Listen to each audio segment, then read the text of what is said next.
हर हर महादेव दोस्तों, आप सभी लोगों को मौनी अमावस्या की हार्दिक शुभकामनाएं। माघ मास में पड़ने वाली अमावस्या को मौनी अमावस्या कहा जाता है। 2024 में मौनी अमावस्या 9 फरवरी दिन शुक्रवार को पड़ रही है। तो इस दिन जो भी भक्तजन मौनी अमावस्या का व्रत करते हैं तो उनको कथा को अवश्य सुनना चाहिए। तो आज की इस वीडियो में हम मौनी अमावस्या व्रत कथा का विस्तार पूर्वक वर्णन करेंगे। तो आप सभी लोग इस कथा को ध्यानपूर्वक सुनिए। अगर आप लोगों ने व्रत किया है तो इस कथा के बिना व्रत अधूरा माना जाता है। कोई भी व्रत हो बिना उस कथा के अधूरा माना गया है। तो अगर आपने व्रत किया है तो आपको कथा अवश्य सुननी चाहिए।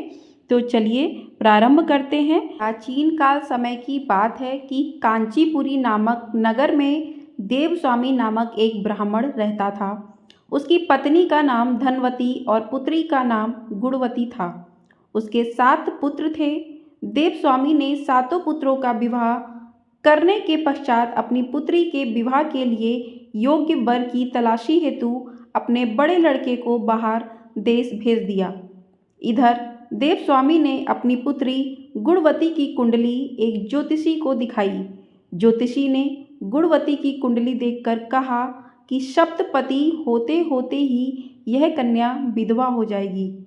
यह बात सुनकर देवस्वामी अत्यंत दुखी हुए और ज्योतिषी से इस योग के निवारण का उपाय पूछने लगे। ज्योतिषी ने उपाय बताया कि इस योग का निवारण सिंघल द्वीप वासिनी सोमा नामक धोबिन को घर बुलाकर उसकी पूजा करने से ही संभव होगा। यह सुनकर देवस्वामी ने अपने सबसे छोटे लड़के के साथ अपनी पुत्री को सीमा धोबिन को घर लाने के उद्देश्य से सिंघल द्वीप जाने के लिए रवाना किया। वे दोनों समुद्र के तट पर पहुंचकर समुद्र पार करने का उपाय सोचने लगे, लेकिन उन्हें कोई उपाय नहीं सूझ रहा था। थक हार कर दोनों भाई बहन भूखे प्यासे एक वट वृक्ष की छाया में उदास होकर बैठ गए। उस वृक्ष के तने की एक खो में गिद्ध के बच्चे रहते थे। वे दिन भर इन दोनों को परेशान होते हुए देख रहे थे। शाम को बच्चों की माँ उनके लिए कुछ आहार लेकर आई और उन्हें खिलाने लगी, लेकिन गिद्ध के बच्चों ने कुछ नहीं खाया और अपनी माँ से कहा, इस वृक्ष के नीचे आज सुबह से ही 2 भूखे प्यासे प्राणी बैठे हुए हैं। जब तक वे नहीं खाएंगे हम लोग भी कुछ नहीं खाएंगे। बच्चों की यह बात सुनकर उनकी माँ गिद्धनी को दया आ गई। उसने दोनों प्राणियों को देखा और उनके पास जाकर कहा, आपकी इच्छा मैंने जान ली है, आप लोग भोजन करें। कल प्रातः मैं आप लोगों को समुद्र पार सोमा के घर पहुंचा दूंगी। गिद्धनी की बात सुनकर उन दोनों भाई बहन की चिंता कम हुई। दोनों को अत्यंत प्रसन्नता हुई। उन्होंने गिद्धनी को प्रणाम कर भोजन किया। प्रातः होते होते गिद्धनी ने उन्हें सोमा के घर पहुंचा दिया। वे दोनों पास के ही जंगल में झोपड़ी बनाकर रहने लगे। उन्होंने अपनी सेवा से सोमा को प्रसन्न करने का निश्चय किया। वे प्रतिदिन सुबह अंधेरे में उठकर सोमा का घर झाड़कर लीप पोत दिया करते थे। सोमा को हर रोज इतने ढंग से अपना घर लिपा पुता एवं साफ सुथरा देखकर आश्चर्य होता था। एक दिन उसने अपनी बहू से इस बारे में पूछा तो उसकी बहू ने बताया कि हम लोगों के अलावा और कौन यह काम करने हमारे घर में आएगा। परंतु सोमा को बहुओं की इस बात पर भरोसा नहीं हुआ और उसने एक दिन सारी रात जागकर घर की सफाई का सारा रहस्य जान लिया। यह जानकर उसे बड़ा ही दुख हुआ कि उसके घर की सफाई एक ब्राह्मण कन्या और उसका भाई करता है। उनसे इस तरह सेवा करने का कारण पूछने पर भाई ने सोमा को सारी बात बताई, जिसे सुनकर सोमा ने कहा, आज से तुम लोग यह काम करना छोड़ दो। मैं तुम लोगों की साधना और सेवा से प्रसन्न और विवश हूँ। अब तुम्हारी सेवा किए बिना मुझे विश्राम नहीं मिल सकता।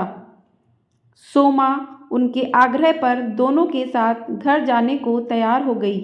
प्रस्थान करते समय उसने अपनी बहू से कहा कि यदि मेरी अनुपस्थिति में किसी की मृत्यु हो जाए तो उसके शरीर को नष्ट ना करना। क्षण भर बाद दोनों अतिथियों के साथ वह कांचीपुरी पहुंच गई। दूसरे दिन गुणवती का विवाह संपन्न हुआ और सप्तपदी होते होते उसके पति की मृत्यु हो गई। सोमा ने अपने संचित पुण्य का फल गुणवती को दान कर उसके पति को जीवित कर दिया और उन्हें आशीर्वाद देकर वह सिंगल द्वीप के लिए रवाना हो गई। संचित पुण्य क्षीण होने से सोमा के पुत्र, दामाद और पति की घर में मृत्यु हो गई। यह जानकर नया पुण्य संचित करने के उद्देश्य से वह रास्ते में एक जगह रुकी।